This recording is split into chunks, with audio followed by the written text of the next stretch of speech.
오늘 하나님의 말씀은 회개에 대한 성경적인 올바른 이해입니다. 회개에 대한 성경적인 올바른 이해. 오늘 연말이 되고 새해가 되니까 곳곳에서 그러죠. 인사로 복 많이 받으세요. 그러죠? 복 많이 받으세요. 자, 누가 복 많이 받으라고 복을 받을 수 있는 거 아니에요? 우리는 첫 주부터 먼저 회개에는 합당한 열매가 있어야 한다는 말씀을 기억해야 될 줄 압니다. 하나님께서는 회개하여서 그 합당한 열매를 맺을 때에 하나님께서 그 기도를 들으시고 그와 함께 하시는 것을 우리는 행위 언약 공의 하나님을 배워서 알고 있어요. 하나님께 기도만 한다고 해서 하나님께서 기도를 다 들어주시지 않는다는 것과 죄에도 용서받지 못할 죄가 있고 또 그것이 죄인 줄 알면서도 습관적으로 죄라는 것을 반복하여 죄를 지으면 사함받을 수 없다는 것을 우리는 배워서 압니다. 그러니까 회개했다는 잘못된 행실을 고쳤다는 뜻이죠. 그러니까는 회개했다는 행실이 따르지 않냐면 혀로만 회개한 것이지 행실로 회개했다는 것은 아니라는 것이 성경 말씀이에요. 그래서 누가복음 3장 7절에서 14절 말씀에 보면 요한이 침례받으러 그러니까 세례받으러 나오는 무리에게 이르되 독사의 자식들아 누가 너희를 가르쳐 장차 올 진노를 피하라 하더냐. 그러므로 회개에 합당한 열매를 맺고 속으로 아브라함이 우리 조상이라 말하지 말라. 내가 너희에게 이르노니 하나님이 능히 이 돌들로도 아브라함의 자손이 되게 하시리라. 이미 도끼가 나무 뿌리에 놓였으니 좋은 열매 맺지 아니하는 나무마다 찍혀 불에 던지우리라. 무리가 물어 가로되 그리하면 우리가 무엇을 하리까? 대답하여 가로되 옷두벌 있는 자는 옷 없는 자에게 나눠줄 것이요 먹을 것이 있는 자도 그렇게 할 것이니라 하고 세리들은 세례를 받고자 하여 와서 가로되 선생이여 우리는 무엇을 하리까 하매 가로되 정한 새 외에는 늑증치 말라 하고 군병들도 물어 가로되 우리는 무엇을 하리까 하매 가로되 사람에게 강포하지 말며 무수하지 말고 받는 요를 족한 줄로 알라 하니라 하셔서 세례 요한은 유대인들이 의식적으로만 회개하고 죄 사함 받기 위해 세례만 받으려고 몰려오자 그 같은 유대인들에게 뭐라고 했다고요? 독사의 자식들아 책망하면서 회개한 합당한 행실을 하라고 말씀하고 있습니다. 그러니까 예수님은 사랑의 하나님으로 알고 있으니까는 오늘날 교인들이 그렇게 엉망인 거예요. 그러죠? 예수님께서도 유대인들에게 독사의 자식들이라고 책망하셨어요. 이러므로 회개하는 것은 입술로 혀로만 회개하는 것이 아니라 삶으로 고쳐서 합당한 행실을 하라고 했던 겁니다. 오늘날에 믿는 분들이 기도하는 중에도 말로만 회개하면 그것도 입술의 자백만으로 지은 죄를 사함받는 줄로 잘못 알아 행실로는 고치지 아니하고 입술로만 지은 죄를 자백하니 행실을 고치지 아니한 자의 회개 기도는 하나님께서 절대 들어주시지 않습니다.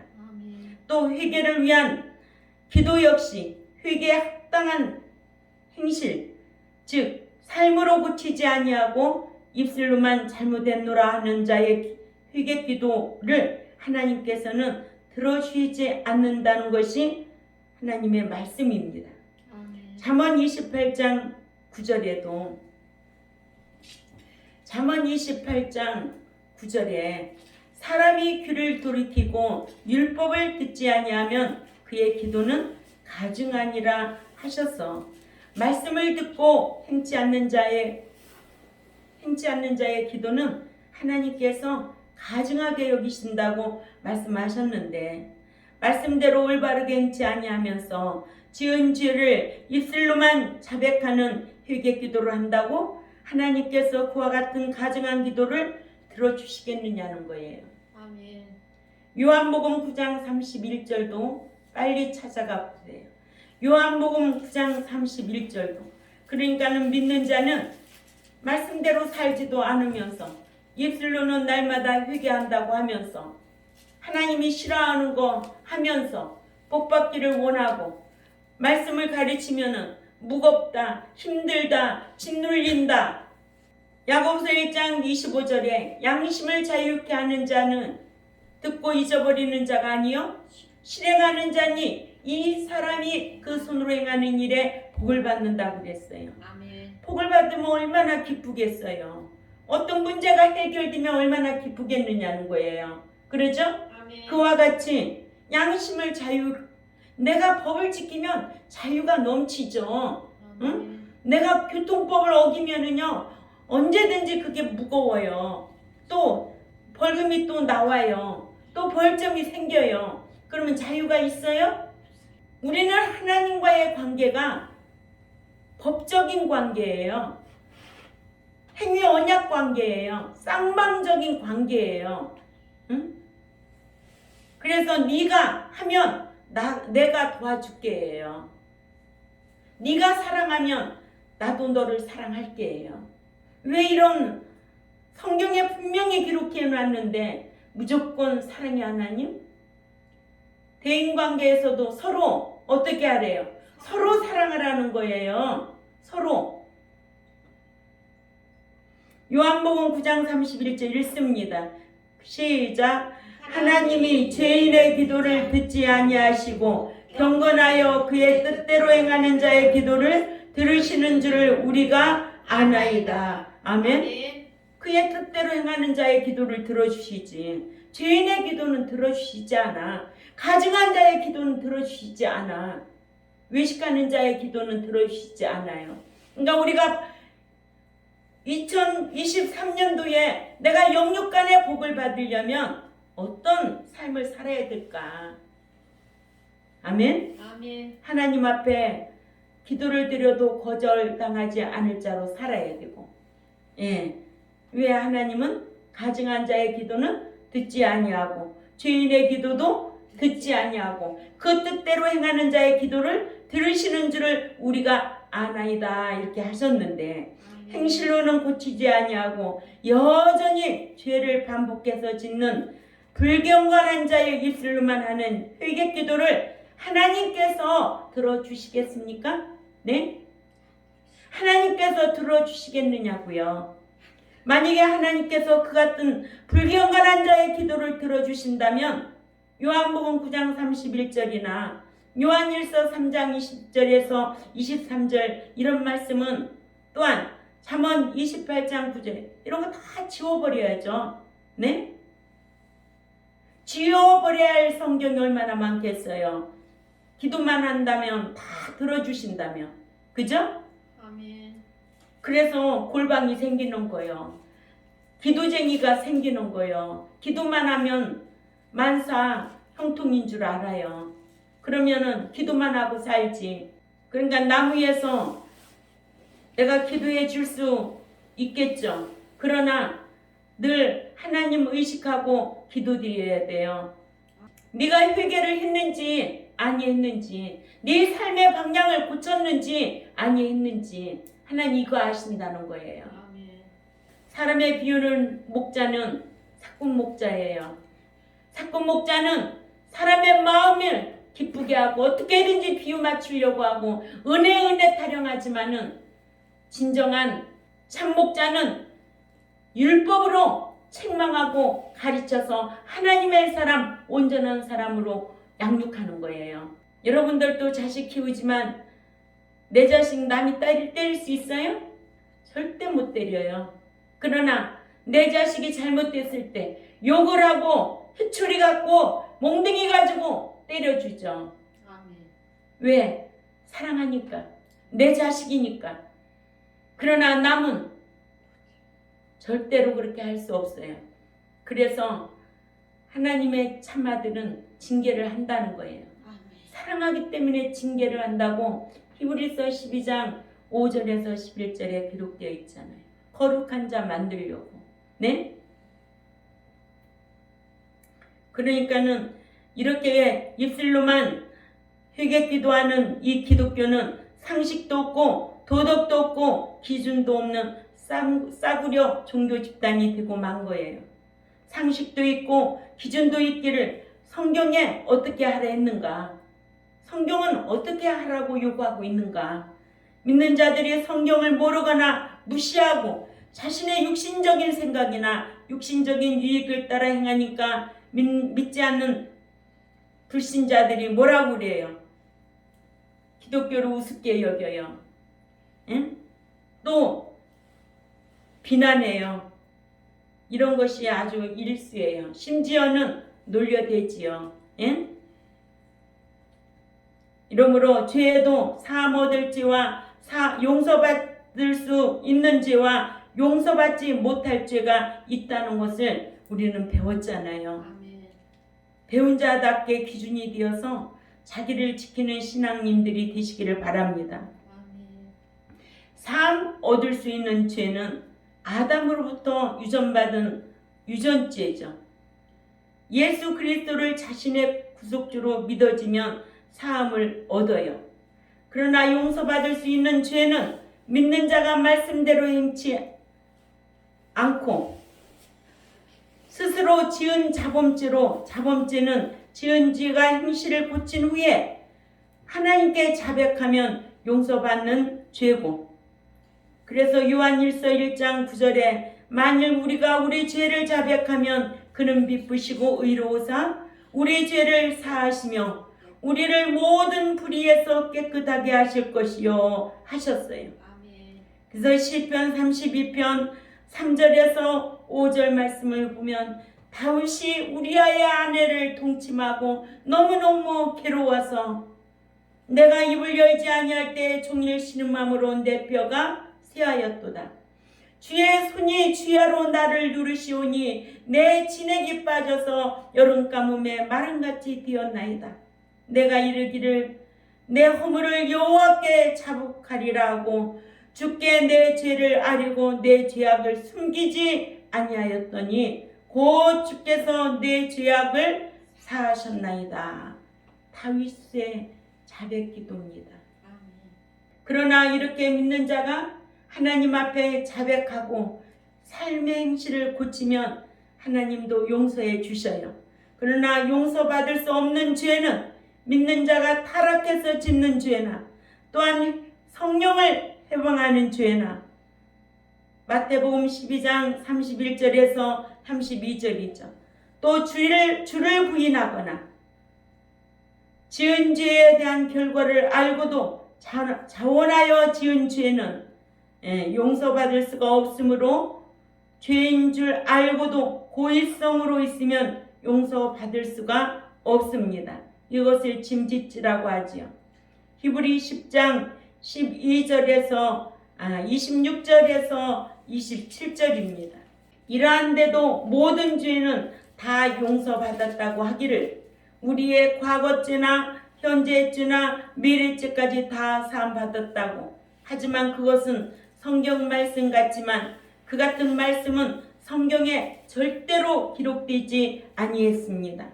만약에 지은 죄, 그것도 아직 짓지도 아니한 미래의 죄를 그 죄까지도 다 사함받았다고 한다면 성경 말씀에 심판이라는 단어는 절대 기록되지 말아야 돼요. 아멘? 예. 심판하신다는 말씀을 고린도후서 5장 10절이나 로마서 14장 10절에서 13절 또 디모데전서 5장 24절에서 25절 엄청 많지요. 예. 미래죄까지 다 사함받았다고 한다면 이런 말씀은 지워버리거나 또는 회개하라는 말씀을 지워버려야 합니다. 어떻게 인간이 하나님의 말씀을 편리에 따라 지우고 더하고 할 수 있겠어요? 응? 민수기 35장 9절에서 21절에 보면 도표성에 관한 말씀들이 기록되어 있지요. 사람을 죽이고 도피성으로 피한다 해도 보호받을 수 있는 자가 있고 보호받을 수 없는 자가 있기를 고의성이 없이 부주의로 사람을 죽인 자는 보호를 받아도 고의적으로 사람을 죽인 사람은 도피성으로 피한다 해도 보호를 받을 수가 없습니다. 그래서 민수기 35장 9절에서 21절까지를 참조하시고 여러분들이 가정에 가서 잘 읽어보시기 바랍니다.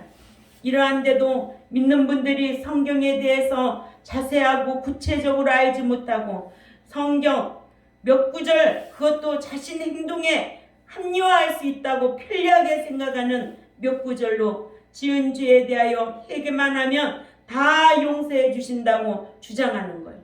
그러니까는 입술의 회개는 하나님이 들어주지 않아요. 죄가 죄인 줄 알면서도 습관적으로 짓는 죄는 용서받을 수가 없습니다. 이러므로 회개에도 3단계의 회개가 있다고 배웠습니다. 회개에는 자신이 죄인임을 인식하는 지적인 회개가 있습니다.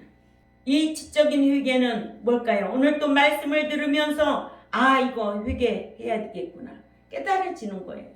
내가 잘못 살았구나, 잘못했구나, 이런 것이 깨달아져야 돼요. 그렇죠? 이게 지적인 회개가 있고, 또한 죄의 결과에 대한 심각성을 느끼고 마음으로 통회하는 정적인 회개가 있고, 또한 지은 죄를 행실로 고치는 의적인 회개가 있어요. 우리는 이런 말씀을 배워서 알지요. 세리에 대해서 배워서 알고, 또 다윗에 대해서 배워 알고, 둘째 아들에 대해서 배워서 알아요.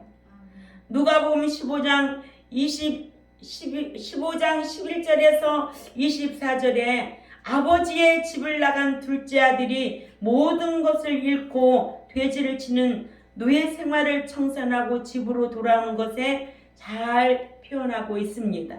누가복음 15장 17절에 이에 스스로 돌이켜 이르되 내 아버지에게는 양식이 풍족한 품꾼이 얼마나 많은가, 나는 여기서 주려 죽는구나.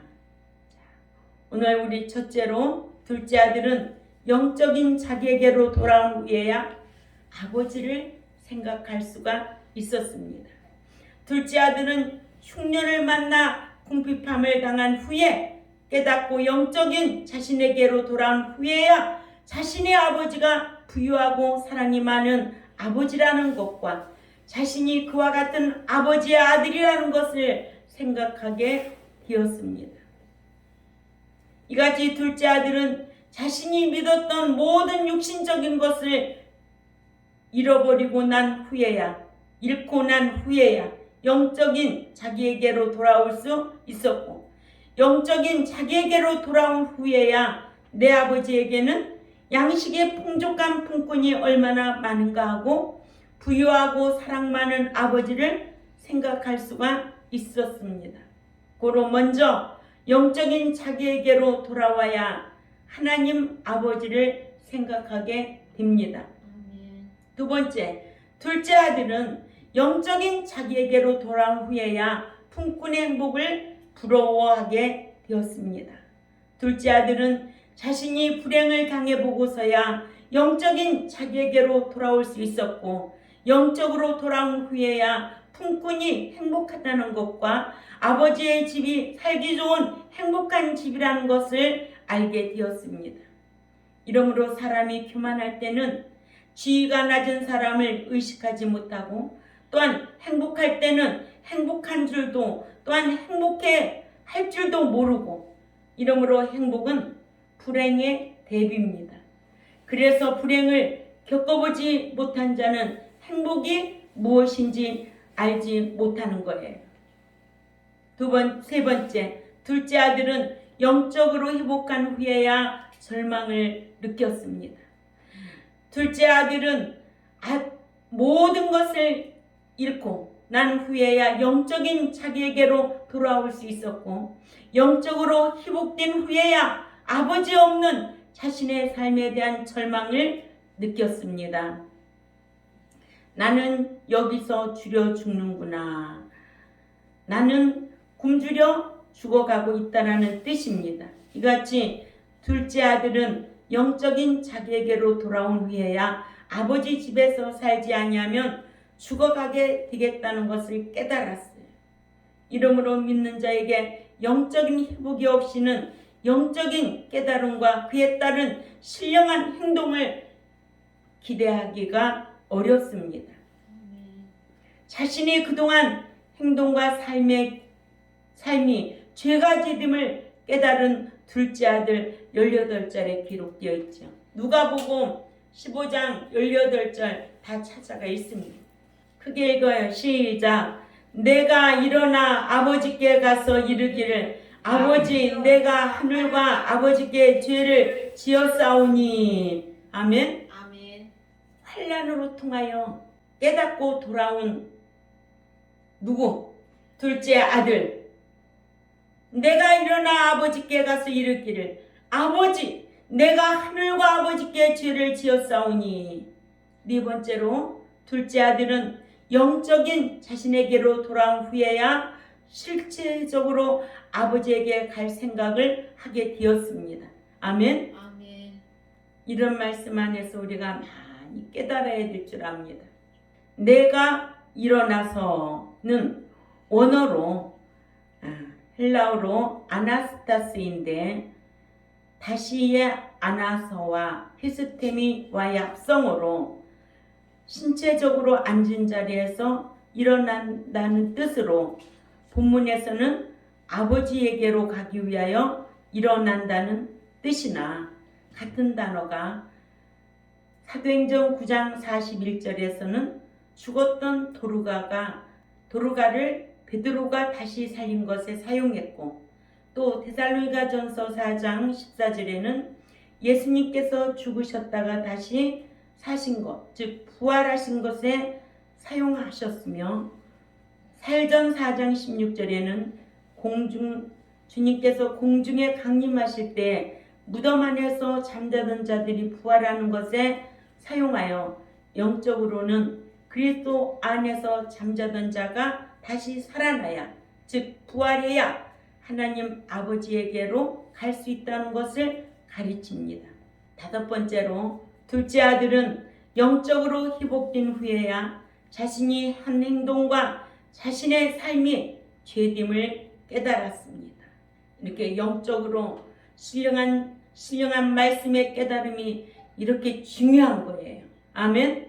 여러분들 속지 마세요. 외식하는 자 속지 마세요. 아멘. 바리새인 서기관들은 외식하는 자였어요.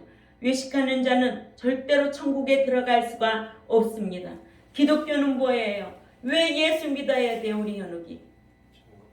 그렇죠. 천국 들어가는데 아무나 다 들어가?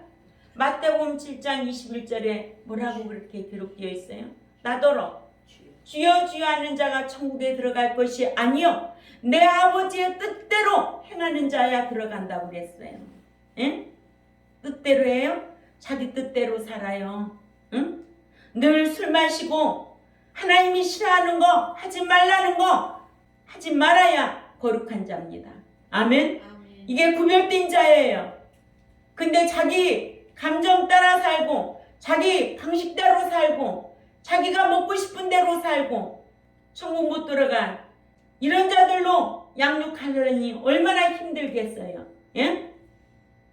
하나님의 말씀은 검이고 하나님의 말씀은 방망이고 하나님의 말씀은 불이라는 거예요. 불로 태워야 되고 방망이로 부셔대야 되고 검 같은 말씀으로 잘라버려야 돼. 아파도.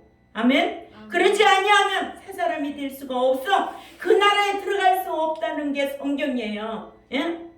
연초에 되면 복 받으세요. 복 받으세요. 내가 복 받으라고 한다고 복 받겠네. 복 받을 행실을 하란 말이에요. 사랑받을 행실을 하라는 거예요. 함께 할 수 있는 자격으로 살라는 거예요. 이게 성경이에요. 사랑받을 행동도 안 하고 복 받을 짓도 안 하고 지 맘대로 지 뜻대로 신앙생활하면서 어떻게 하나님 앞에 간구한다고 들어주시고 외식하고 교회 생활하고 다니고 있겠느냐 이거예요. 그러나 목양은 하나님의 사람으로 한 명이라도 똑바로 양육하면 하나님께서 그 남은 자를 보시고 하나님이 기뻐하는 교회로 세우실 줄 믿습니다. 아멘. 다섯 번째로 둘째 아들은 영적으로 회복된 후에야 자신이 한 행동과 자신의 삶이 죄됨을 깨달았다는 거예요. 아멘. 아멘. 영적으로 회복하시기를 바랍니다. 아멘. 2023년도에 첫 주에 회개하라고 외치는 교회가 얼마나 좋은 교회겠느냐는 말입니다. 아멘. 입술로만 회개가 아니라 삶의 방향을 우리 고치자고요. 고쳐야 돼요. 고치지 아니하면 사람이 되지 아니하면 진리의 성령님께서 함께 할 수가 없어요. 그래서 우리가 성령의 소욕을 쫓아 행하자는 거예요. 성령은 누구하고 일하시는데 진리하고 일하시는 거예요. 예수 믿고 천국 들어간다면, 예수 믿고 다 복 받는다면, 예수 믿고 사랑받는다면 전 이런 목회 안 해요. 그래 안 그래 권사님? 아멘. 권사님 저 20년 동안 집 곁에서 지켜보고 계시잖아요. 아멘. 내가 그렇게 하지 아니하였으면 권사님도 벌써 다 떠났을 거예요. 아멘. 진리의 지식에 이르는 사랑을 받을 줄 아는 이런 성도들이 되어야 될 줄 압니다. 아멘. 예. 가장 이상적인 회개는 둘째 아들처럼 먼저 자신이 죄인임을 깨닫는 것인데 이를 지적인 회개라고 해요.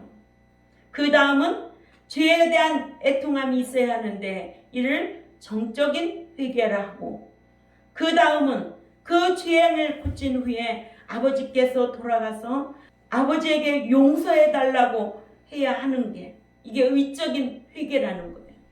돌아와야 된다는 거예요. 아멘. 아버지한테 잘못했다고 얘기해야 된다는 거예요. 아멘. 아멘. 의적으로 돌아온 회개. 둘째 아들은 영적인 자기에게로 돌아온 후에야 그동안에 자신이 아버지께 한 주장이나 또한 자신의 삶이 하나님께나 자신의 아버지께 죄된 행동과 삶이었음을 마음으로 깨닫고는 신체적으로 행동하기를 아버지에게 돌아가서 아버지여 내가 하늘과 아버지께 죄를 지었다고 하리라 했습니다.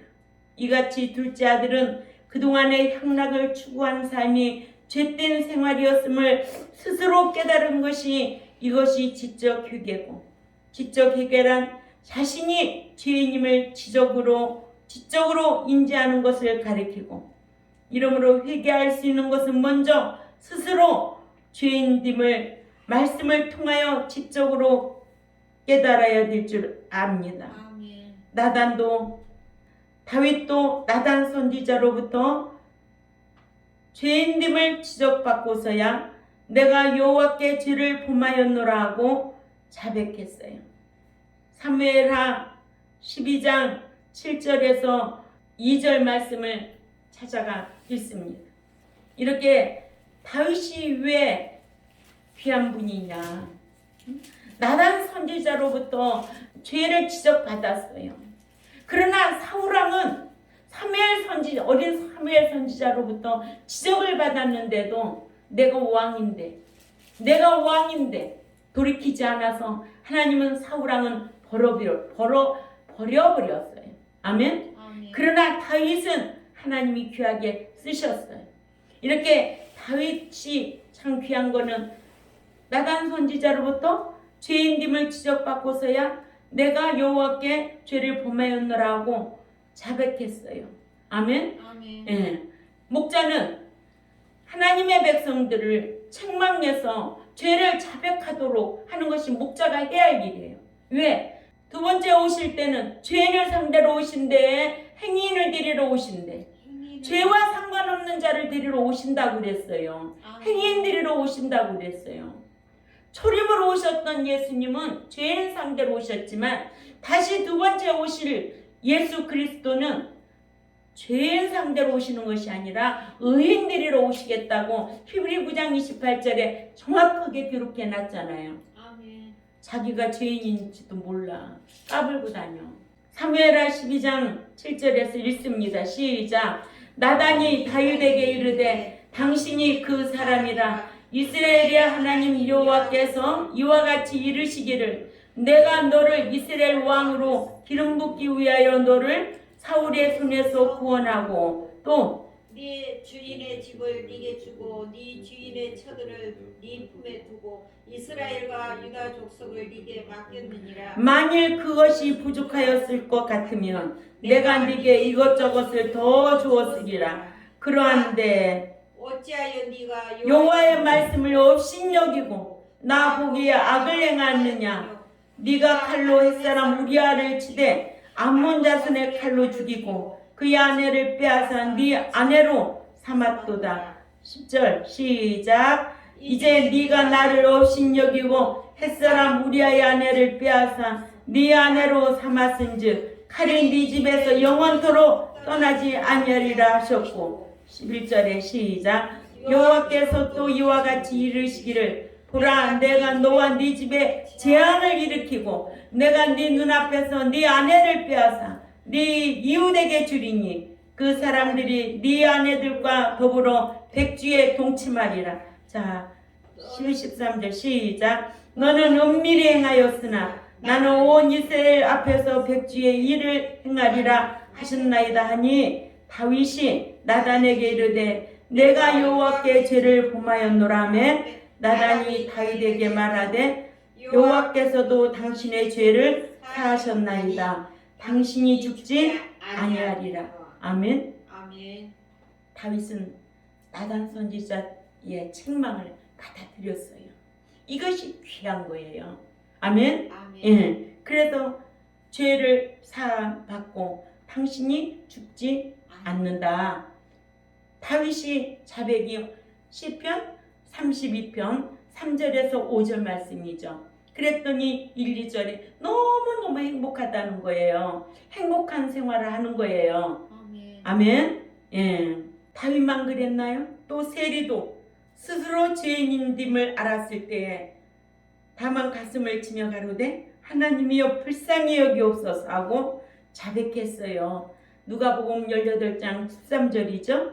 예. 또 예수님 우편에 십자가에 달린 강도도 스스로 죄인임을 알고 우리는 우리의 행한 일에 상당한 보응을 받는 것이 당연하다고 자백했어요. 아멘. 이렇게 둘째 아들은 영적인 자기에게로 돌아온 후에야 스스로 결심했습니다. 둘째 아들은 흉년을 만나 육신적인 모든 것을 잃고 영적인 자기에게로 돌아온 후에 자신이 아버지에게 한 행동이나 또한 먼 나라에 와서 살은 그동안의 삶이 하나님께나 아버지에게 죄가 죄됨을 깨달았고 죄를 깨닫고는 스스로 결심하기를 자신이 일어나 아버지에게로 가서 아버지여 내가 하늘과 아버지께 죄를 지었다 하고 지은 죄를 자백하겠다고 결심했습니다. 아멘. 이같이 둘째 아들은 흉년을 만나 궁핍함을 당하여 영적인 자기에게로 돌아온 후에야 옳은 생각과 옳은 판단을 하여 죄를 자백하겠다고 결심했습니다. 이러므로 흉년은 둘째 아들로 하여금 영육이 회복될 수 있게 했으므로 그러니까는 환경을 하나님이 몰아붙이는 거예요. 이건 알 수가 없어요. 저와 여러분 아무도 알 수 없지만 하나님은 알고 계실 줄 압니다. 둘째 아들에게는 흉년이 복이 되었다라는 것을 우리는 기억해야 될 줄 압니다. 그래서 둘째 아들로 인하여 오늘 또 우리에게 이런 귀한 교훈을 주신 하나님 앞에 감사하고 우리가 회개할 때 입술로만 회개하지 말고 지정의 행동까지 고치는 저와 여러분이 되시기를 주님의 이름으로 부탁을 드립니다. 기도드리겠습니다. 하나님 아버지 참 감사합니다. 세상 사람들은 이렇게 한 해가 바뀔 때마다 새해 복 많이 받으라고 하고 이렇게 오늘 첫 주에는 복 받을 설교를 많이 합니다. 그러나 하나님께서는 아무나 복 주는 것이 아니요 회개하고 말씀 지키는 자에게 복을 주시기 때문에 오늘 이런 귀한 말씀을 통하여 이런 메시지를 강론할 수 있도록 도와주셔서 감사를 드립니다. 우리 경동교회가 끝까지 남은 교회가 되기를 원하고 남은 성도들이 되기를 원합니다. 하나님의 살아계심이 증표로 보여주셔서 오늘 우리가 말씀 지켜 행하는 삶이 얼마나 귀하다는 것을 똑똑하게 보고 살아갈 수 있는 백성들이 될 수 있도록 은총을 베풀어 주옵소서. 감사하며 살아계신 하나님 앞에 예수님의 이름으로 기도 올려옵나이다. 아멘.